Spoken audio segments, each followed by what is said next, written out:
ನಿಮ್ಮೆಲ್ರಿಗೂ ಈ ಒಂದು ತುರ್ತು ಪತ್ರಿಕಾಗೋಷ್ಠಿಯ ಈ ಬೈಟ್ ಕೊಡುವ ಇದಕ್ಕೊಂದು ಪ್ರತಿಕ್ರಿಯೆ ಕೊಡುವಂತ ಈ ಒಂದು ಮಾಧ್ಯಮದ ಸುದ್ದಿಗೋಷ್ಠಿಗೆ ತಮ್ಮೆಲ್ಲರಿಗೂ ಹೃತ್ಪೂರ್ವಕವಾದಂಥ ಸ್ವಾಗತವನ್ನು ಮಾಡ್ತಾ ಇದ್ದೀನಿ. ಬಹಳ ಸಂತೋಷ ಆಗಿದ್ದೇನು ಅಂತಂದರೆ, ಮೊನ್ನೆ ಇದೇ ಜಾಗದ ಮೇಲ್ಭಾಗ ದಂಡೆ ಮೇಲೆ ನಾವು ನಿಂತ್ಕೊಂಡು ಪ್ರೆಸ್ ಮೀಟನ್ನು ಮಾಡಿ ಈ ಜಾಗ ಏನು ಒತ್ತುವರಿ ಆಗಿದೆ ಅಂತ ನಾವೇನು ಹೇಳಿದ್ವಿ, ಈ ಜಾಗದಲ್ಲಿ ಏನು ಕಾಂಪೌಂಡ್ ಹಾಕಿದ್ರು ಆ ಕಾಂಪೌಂಡನ್ನು ತೆರವು ಮಾಡಬೇಕು 24 ಗಂಟೆ ಕಾಲ ಅಥವಾ ಶಿವರಾತ್ರಿಯ ಒಳಗಡೆ, ಇಲ್ಲ ಅಂತ ಹೇಳಿದ್ರೆ 48 ಗಂಟೆ ಕಾಲ ಆದಮೇಲೆ ನಾವು ತೆರವು ಮಾಡಬೇಕಾಗತ್ತೆ ಅಂಥೇಳಿ ಸ್ಥಳೀಯ ನಿವಾಸಿಗಳ ಎಲ್ಲರ ಈ ಅಸೋಸಿಯೇಷನ್ನಿನ ಅಧ್ಯಕ್ಷರು ಒಳಗೊಂಡಂತೆ ಎಲ್ಲರ ಜೊತೆನೂ ವಿಶೇಷವಾಗಿ ಮಹಿಳೆಯರು ನಮ್ಮ ಜೊತೆ ಬಂದು ನಿಂತಿದ್ದಾರೆ. ಇವತ್ತು ಅವರೆಲ್ಲರ ಬೆಂಬಲದೊಂದಿಗೆ ನಾವು ಇವತ್ತು ತೆಗಿತೀವಿ ಅಂತ ಹೇಳಿದ್ವಿ. ಆದರೆ ಇವತ್ತು ಭಾಳ ಸಂತೋಷ ಆಗ್ತಿರೋದು, ಅಥವಾ ಮಾಧ್ಯಮದವರ ಏನು ಇದಕ್ಕೆ ಕೊಟ್ಟಂಥ ಪ್ರಚಾರ ಏನಿದೆ, ಒತ್ತುವರಿಗೆ ಮಾಧ್ಯಮದವ್ರು ನೀವೇನು ಸಹಕಾರ ಮಾಡಿದ್ರೆ, ನೀವೇನು ಪ್ರಕಟ ಮಾಡಿದರೆ ಆ ಎಲ್ಲದರ ಗಮನಿಸ್ಕೊಂಡು ಇವತ್ತು ಜಿಲ್ಲಾಡಳಿತ ಈ ಭಾಗದಲ್ಲಿ ಕಾಂಪೌಂಡನ್ನು ತೆರವು ಮಾಡುವಂಥ ಕೆಲಸವನ್ನು ಮಾಡಿದೆ.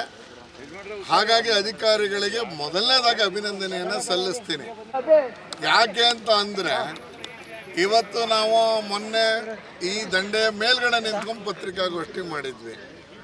ಇವತ್ತು ಯಾವುದೋ ಅವರು ಅತಿಕ್ರಮ ಪ್ರವೇಶ ಮಾಡಬಾರ್ದು, ಮಾಡಿದ್ರೆ ನಿಮಗೆ ಇಲ್ಲಿ ಪ್ರಾಸಿಕ್ಯೂಷನ್ಗೆ ಅವಕಾಶ ಇದೆ ಅಂತ ಏನು ಬೋರ್ಡನ್ನು ಹಾಕಿದ್ದಂಥ ಜಾಗದಲ್ಲಿ ಇವತ್ತು ನಾವು ನಿಂತ್ಕೊಂಡು ಪತ್ರಿಕಾಗೋಷ್ಠಿಯನ್ನು ಮಾಡ್ತಾ ಇದ್ದೀವಿ. ಯಾಕೆ ಅಂತ ಹೇಳಿದ್ರೆ ನಮಗೆ ಚೆನ್ನಾಗಿ ಗೊತ್ತಿತ್ತು ಇದು ಅತಿಕ್ರಮ ಪ್ರವೇಶದ ಜಾಗ. ಆದರೂ ಯಾವ್ಯಾವುದೋ ರಿಟ್ ಪಿಟಿಷನ್ ನಂಬರ್ಗಳನ್ನ ಹಾಕ್ಕೊಂಡು ಸಾರ್ವಜನಿಕರಿಗೆ ಅಥವಾ ಅಧಿಕಾರಿಗಳಿಗೆ ಬೆದರಿಸುವಂತ ದೊಡ್ಡ 2 ಬೋರ್ಡ್ಗಳನ್ನ ಇಲ್ಲಿ ಅದನ್ನು ನಿಲ್ಲಿಸಿದ್ರು. ನಿನ್ನೆ ದಿವಸ ಬೆಳಿಗ್ಗೆ, ಮೊನ್ನೆ ಅಂದ್ರೆ ಶಿವರಾತ್ರಿ ಇನ್ನೊಂದು ದಿವಸ ಅಂದ್ರೆ ಶನಿವಾರ, ಜಿಲ್ಲಾಡಳಿತ ಬಂದು ಯಾವುದು ನೀವು ಇದನ್ನ ನಾವು ಅತಿಕ್ರಮ ಪ್ರವೇಶ ಮಾಡಿದ್ರೆ ನಿಮಗೆ ಶಿಕ್ಷೆಗೆ ಒಳಪಡಿಸ್ತೀವಿ ಎನ್ನುವಂಥ ಮೊದಲನೇ ಆ ಬೋರ್ಡನ್ನ ತೆಗೆದು ಉರುಳಿಸಿರುವಂಥ ಕೆಲಸವನ್ನು, ವಿಡಿಯೋವನ್ನು ನಾವು ನೋಡಿದ್ವಿ. ಅಂದರೆ ಯಾವುದು ಅತಿಕ್ರಮ ಪ್ರವೇಶ ಅಂತ ಹೆದರಿಸೋಕ್ಕೆ ಮಾಡಿದ್ರ ಆ ಜಾಗದಲ್ಲಿ ಇವತ್ತು ಪತ್ರಿಕಾಗೋಷ್ಠಿಯನ್ನು ಮಾಡ್ತಾ ಇದ್ದೀವಿ. ಅಧಿಕಾರಿಗಳಿಗೆ ನೀವು ಸ್ವಲ್ಪ ಫ್ರೀ ಹ್ಯಾಂಡ್ ಕೊಟ್ಟರೆ, ಕಾನೂನನ್ನು ನೀವು ಮಾಡ್ಕೊಂಡು ಹೋಗಿ ನಾವೇನು ಅಡ್ಡ ಬರೋದಿಲ್ಲ ಅಂತ ಹೇಳಿದ್ರೆ, ಅಧಿಕಾರಿಗಳು ಏನು ಬೇಕಾದರೂ 24 ಗಂಟೆ ಕಾಲದಲ್ಲಿ ಮಾಡಬಹುದು ಅನ್ನೋದಕ್ಕೆ ಇದೊಂದು ನಿದರ್ಶನವಾಗಿ ನಾವು ಇಟ್ಕೋಬೋದು. 15 ದಿವಸದಿಂದ ಕೊಟ್ಟಂಥ ಕಂಪ್ಲೇಂಟ್ಗೆ, 15 ದಿವಸದಿಂದ ನಾವು ಕೊಟ್ಟಂಥ ಎಚ್ಚರಿಕೆಗೆ ಮಣಿಯದ ಸರ್ಕಾರ, ಜಿಲ್ಲಾಡಳಿತ ಇವತ್ತು ಯಾವಾಗ ಸಾರ್ವಜನಿಕರ ಆಕ್ರೋಶಕ್ಕೆ ಬಂತು, 48 ಗಂಟೆ ಕಾಲ ಅಂತ ಏನು ಕೊಟ್ಟಿದ್ವಿ, ಇದು ವ್ಯಾಪಕವಾಗಿ ಇಡೀ ರಾಜ್ಯದಲ್ಲಿ ಸುದ್ದಿಯಾಗಿದ್ದರ ಕಾರಣಕ್ಕೆ, ನೀವೆಲ್ಲರೂ ಕೊಟ್ಟ ಮಾಧ್ಯಮದ ಪ್ರಚಾರದ ಕಾರಣಕ್ಕೆ ಇವತ್ತು ಇಲಾಖೆ ಮತ್ತು ಜಿಲ್ಲಾಡಳಿತ ಸರ್ಕಾರ ಎಚ್ಚೆತ್ತುಕೊಂಡು ಇವತ್ತು ಮೈಸೂರಿನಲ್ಲಿ ಕೆರೆ ಸಂರಕ್ಷಣೆಯ ಈ ಭಾಗ ಏನಿದೆ ಇದರ ಕಾಂಪೌಂಡನ್ನು ತೆಗೆದಿದ್ದಾರೆ. ಹಾಗಾಗಿ ನಾನು ಸರ್ಕಾರಕ್ಕೆ ಒತ್ತಾಯ ಮಾಡ್ತೀನಿ, ಅಧಿಕಾರಿಗಳಿಗೆ ಅವರೇ ಕೆಲಸ ಮಾಡುವಂಗೆ ನೀವು ಫ್ರೀ ಹ್ಯಾಂಡನ್ನು ಕೊಡಿ, ಅವ್ರಿಗೆ ಸ್ವಲ್ಪ ಫ್ರೀ ಬಿಡಿ. ಅವ್ರು ಮಾಡ್ತಾರೆ, ಅವರು ತಪ್ಪು ಮಾಡಿದಾಗ ಮಾತ್ರ ನಾವು ಅವರ ಮೇಲೆ ನಾವು ದಾಳಿ ಮಾಡಬೇಕೇ ವಿನಃ ನಾವೇ ತಪ್ಪು ಮಾಡೋಕ್ಕೆ, ಅವ್ರಿಗೆ ತಪ್ಪು ಮಾಡಿದರೆ ಕಣ್ಣು ಮುಚ್ಕೊಂಡು ಕೂತ್ಕೋ, ನೀನು ಅಲ್ಲಿಗೆ ಹೋಗ್ಬೇಡ ಅಂತ ಹೇಳಿದ್ದರ ಕಾರಣಕ್ಕೆ ನನಗನ್ಸುತ್ತೆ ಇವತ್ತಿನವ್ರಿಗೆ ಅದು 15-20 ದಿವಸ ಕಾಂಪೌಂಡು ಇಲ್ಲಿ ಇದ್ದಿದ್ದನ್ನು ಗಮನಿಸ್ತಾ ಇದ್ದೀವಿ. ಆ ಹಿನ್ನೆಲೆಯಲ್ಲಿ ಜಿಲ್ಲಾಡಳಿತ ಇದೊಂದು ಸ್ಯಾಂಪಲ್, ಇದು ನಮ್ಮ ಕಣ್ಣಿಗೆ ಬಿದ್ದಿರೋದು. ಆ ರೀತಿಯಲ್ಲಿ ಮೊನ್ನೆ ನಂಜನಗೂಡಿನ ರಸ್ತೆಯಲ್ಲಿರುವಂಥ ಗಣಪತಿ ಆಶ್ರಮದ ಹತ್ರ JSSನ ಕಾಲೇಜ್ ಹತ್ರ ಬಸ್ ಸ್ಟ್ಯಾಂಡ್ ಎದುರುಗಡೆ ಇರುವ ಜಾಗವನ್ನು ತೆರವುಗೊಳಿಸಿದ್ದೀರಿ. ತೆರವುಗೊಳಿಸಿದಷ್ಟೇ ಕೆಲಸನ ನಿಮ್ದು. ಹಂಗಾದ್ರೆ ಅತಿಕ್ರಮ ಮಾಡಿದವ್ರಿಗೆ ಏನು ಶಿಕ್ಷೆ? ಹಂಗಾದ್ರೆ ಅಲ್ಲಿ ಯಾವನು ಅತಿಕ್ರಮ ಮಾಡಿದ್ದ, ಅಲ್ಲಿ ಯಾವನು ಸೈಕಲ್ ಸ್ಟ್ಯಾಂಡು ಸ್ಕೂಟರ್ ಸ್ಟ್ಯಾಂಡ್ ಇಟ್ಕೊಂಡಿದ್ದ, ಅವನ ಮೇಲೆ ಏನಾದ್ರು ಕ್ರಿಮಿನಲ್ ಕೇಸನ್ನು ದಾಖಲಿಸಿದ್ದೀರಾ, ಅವನನ್ನು ಒಳಗಾಕಿದ್ದೀರಾ? ಈ ಜಾಗದಲ್ಲೂ ಇದನ್ನು ಯಾವನ ಕಾಂಪೌಂಡ್ ಹಾಕ್ಕೊಂಡಿದ್ನಲ್ಲ, ಉರುಳಿಸಿದಷ್ಟೇ ನಿಮ್ಮ ಕೆಲಸನ? ಹಂಗಾರೆ ಅದೇ ವೀರಾವೇಶನ? ನೀವು ಈ ಕೆಲಸವನ್ನು ಮಾಡಿದ್ದೀರಿ. ಆದರೆ ಯಾರು ಅತಿಕ್ರಮ ಪ್ರವೇಶವನ್ನು ಮಾಡಿದ್ರು ಅವ್ರ ಮೇಲೆ ಕ್ರಿಮಿನಲ್ ಕೇಸನ್ನು ದಾಖಲಿಸಿ ಬಂಧಿಸಿ ಒಳಗಾಕಬೇಕು ಅಂತ ಆಗ್ರಹವನ್ನು ನಾನು ಈ ಸಂದರ್ಭದಲ್ಲಿ ಮಾಡ್ಕೋತೀನಿ.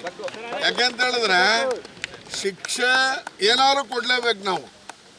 ತಪ್ಪು ಮಾಡಿದವನು ನಾನು ಕಾಂಪೌಂಡ್ ಹಾಕೋತೀನಿ ಬಿಟ್ಬಿಡ್ತೀನಿ ಆಮೇಲೆ ಪರವಾಗಿಲ್ಲ ಅಂದ್ರೆ ಇವೆಲ್ಲ ಒಬ್ಬ ಸೆಕ್ಯೂರಿಟಿ ಗಾರ್ಡನ್ ಕೂರಿಸಿದ್ರು. ನಿಮ್ದು ಜಾಗನೇ ಅಲ್ಲ, ನೀವ್ಯಾಕೆ ಸೆಕ್ಯೂರಿಟಿವನ್ನ ಹಾಕಿದ್ದೀರಿ? ಆಯ್ತು ಹಾಕಿದ್ದೀರಿ, ನಮ್ಮ ಜಾಗ ರಕ್ಷಣೆ ಅಂತ ಅಂದ್ಕೊಳ್ಳೋಣ. ಆದರೆ ಯಾರು ಕಾಂಪೌಂಡನ್ನು ಹಾಕಿದ್ದ, ಇವತ್ತು ಯಾರು ಅವನೊಂದು ಬೋರ್ಡ್ ನೆಟ್ಕೊಂಡಿದ್ದ, ಅವನ ಮೇಲೆ ಕ್ರಿಮಿನಲ್ ಕೇಸನ್ನು ಮೈಸೂರಿನ ತಹಶೀಲ್ದಾರರು ಮುಂದಿನ 24 ಗಂಟೆಗಳ ಒಳಗಾಗಿ ಅವನ ಮೇಲೆ ಕೇಸನ್ನು ದಾಖಲಿಸಬೇಕು.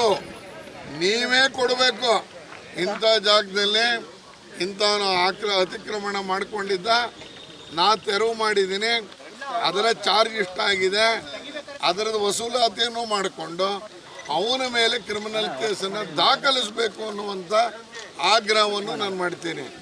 ಒಂದು ಇದು, ಇನ್ನೊಂದು ನಂಜನಗೂಡು ರೋಡಿನ ಎರಡೂ ಕಡೆ ಲಕ್ಷಾಂತರ ರೂಪಾಯಿ ಸಂಪಾದನೆ ಮಾಡ್ಕೊಂಡಿದ್ದಾನೆ ಸರ್ಕಾರಿ ಜಾಗದಲ್ಲಿ. ಇಲಾಖೆಗೆ ಅಲಾಟ್ ಆಗಿದ್ದ ಜಾಗದಲ್ಲಿ ಲಕ್ಷಾಂತರ ರೂಪಾಯಿ ಸಂಪಾದನೆ ಮಾಡ್ಕೊಂಡವನು ಯಾರು, ಅವನು ಯಾರು ಅನ್ನೋದನ್ನು ಹುಡುಕಿ ಅವನ ಮೇಲೂ ಮಾಡಬೇಕು. ಈ ಜಾಗದ ಮೇಲೂ ತಗೊಂಡವನ ಮೇಲೆ ಕ್ರಿಮಿನಲ್ ಕೇಸನ್ನು ದಾಖಲಿಸಬೇಕು ಅನ್ನುವಂಥ ಆಗ್ರಹವನ್ನು ತಮ್ಮೆದುರುಗಡೆ ಮಾಡ್ತಾ ಇದ್ದೀನಿ. ಬಂಧುಗಳ, ಇವತ್ತು ಜಿಲ್ಲಾಡಳಿತ ಒಂದು ಒಳ್ಳೆಯ ಕೆಲಸವನ್ನು ಮಾಡಿದೆ, ಅದಕ್ಕಾಗಿ ಅವರಿಗೆ ಅಭಿನಂದನೆಗಳನ್ನು ಹೇಳ್ತೀನಿ. ಎರಡನೇದು, ಈ ಜಾಗವನ್ನು ಸರ್ಕಾರದ ಖರ್ಚಲ್ಲಿ ತೆರವು ಮಾಡಿದರೆ, ನೆನ್ನೆ ಅವನೇ ತೆಗೆದುಕೊಂಡು ಹೋಗಿದ್ದಾನೋ ನೀವು ಮಾಡಿದ್ದೀರೋ ಗೊತ್ತಿಲ್ಲ ನನಗೆ. ಈಗ ಅದರ ಖರ್ಚು, ಇದಕ್ಕಾದಂಥ ನಷ್ಟ, ಸರ್ಕಾರಕ್ಕೆ ಒಂದು ಇಮೇಜ್ ಹೋಯ್ತು. ಆ ಇಮೇಜಿಗೆ ಬೆಲೆ ಕಟ್ಟೋರು ಯಾರು? ನಾವೆಲ್ಲರೂ ಸರ್ಕಾರದ ಅಧಿಕಾರಿನ, ಸರ್ಕಾರವನ್ನು ಬೈದಿದ್ದೀವಿ. ಸರ್ಕಾರಕ್ಕೊಂದು ಇಮೇಜು ಲಾಸ್ ಆಗಿದೆಯಲ್ಲ, ಆ ಇಮೇಜಿನ್ಗಾದರೂ ಅವರು ದಂಡ ಕಟ್ಟಿಸ್ಕೋಬೇಕಲ್ಲ. ಕಟ್ಟಿಸ್ಕೊಳ್ಳುವ ಮುಖಾಂತರ ಇದಕ್ಕೆ ಈ ಥರದ ದುಷ್ಟಶಕ್ತಿಗಳಿಗೆ ಕಡಿವಾಣ ಹಾಕಬೇಕು, ಎಚ್ಚರಿಕೆ ಆಗಬೇಕು. ಮೈಸೂರಿನ ಆಡಳಿತ ಅಂದರೆ 1 ಇಂಚು ಸರ್ಕಾರದ ಭೂಮಿಯನ್ನು ಆಕ್ರಮಿಸ್ಕೊಳ್ಳೋಕೆ ಬಿಡೋದಿಲ್ಲ ಅನ್ನುವಂಥ ಸಂದೇಶವನ್ನು ರವಾನಿಸಬೇಕು ಅನ್ನುವಂಥ ಆಗ್ರಹವನ್ನು ಮಾಡ್ತಾ ಇದ್ದೀನಿ. ಜಿಲ್ಲಾಡಳಿತಕ್ಕೆ ಮಾರ್ಗದರ್ಶನ ಮಾಡಿರುವಂಥ ಜಿಲ್ಲಾ ಉಸ್ತುವಾರಿ ಸಚಿವರಿಗೆ, ವಿಶೇಷವಾಗಿ ಮುಖ್ಯಮಂತ್ರಿಗಳು ಹೇಳಿದ್ದಾರೆ ಅನ್ನುವಂಥ ಸುದ್ದಿ ನನ್ನ ಕಿವಿಗೆ ಬಂದಿದೆ.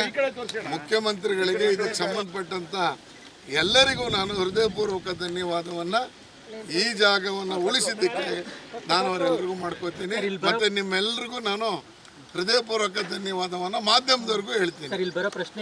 ಅದಕ್ಕೆ ಹೇಳಿದ್ದು, ನಾವು ಕ್ರಿಮಿನಲ್ ಕೇಸನ್ನು ದಾಖಲಿಸದೆ ಹೋದರೆ, ನಾವು ಅವನಿಗೆ ಜೈಲು ತೋರಿಸ್ಲಿಲ್ಲ ಅಂದರೆ ಇದು ಮರುಕಳಿಸ್ತಾನೆ ಇರುತ್ತೆ.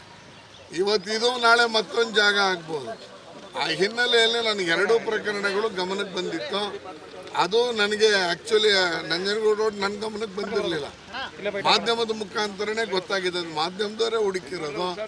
ಹಾಗಾಗಿ ನಾನು ಮೊನ್ನೆನೂ ನಿಮ್ಮನ್ನೆಲ್ಲರೂ ಪ್ರಾರ್ಥನೆ ಮಾಡ್ಕೊಂಡಿದ್ದೀನಿ, ಇನ್ವೆಸ್ಟಿಗೇಟಿವ್ ಜರ್ನಲಿಸಮ್ ಅನ್ನೋದು ಮುಂದುವರಿಲೇಬೇಕು. ಯಾಕೆಂತ ಹೇಳಿದ್ರೆ, ಸರ್ಕಾರಿ ಭೂಮಿ, ಸರ್ಕಾರಿ ಜಾಗವನ್ನು ವಶಪಡಿಸ್ಕೋತಾ ಅಂದರೆ ಅತಿಕ್ರಮಣ ಮಾಡ್ತಾ ಇದ್ದಾರೆ. ಇದಕ್ಕೆ ತಾವು ಹೇಳ್ದಂಗೆ ಮುಂದಕ್ಕೆ ಸರಿ ಹೋಗಬೇಕು ಅಂದರೆ, ಭಯ ಬರಬೇಕು ಅಂದರೆ ಅವ್ರ ಮೇಲೆ ಕ್ರಿಮಿನಲ್ ಕೇಸನ್ನು ದಾಖಲಿಸಬೇಕು. ಆಗಿರುವ ಮೊತ್ತವನ್ನು ಅವರಿಂದ ವಸೂಲು ಮಾಡಬೇಕು. ಇದಕ್ಕಾಗಿ ತಹಶೀಲ್ದಾರ್ಗೆ ಆಗ್ರಹ ಮಾಡ್ತಾ ಇದ್ದೀನಿ, ಮುಂದಿನ 24 ಗಂಟೆಗಳಿಗೆ ದಯಮಾಡಿ ಕಂಪ್ಲೇಂಟನ್ನು ರಿಜಿಸ್ಟರ್ ಕೊಟ್ಟು FIR ಮಾಡಿಸಿ ಅನ್ನುವಂಥ ಆಗ್ರಹವನ್ನು ಮಾಡ್ತೀನಿ. Thank you.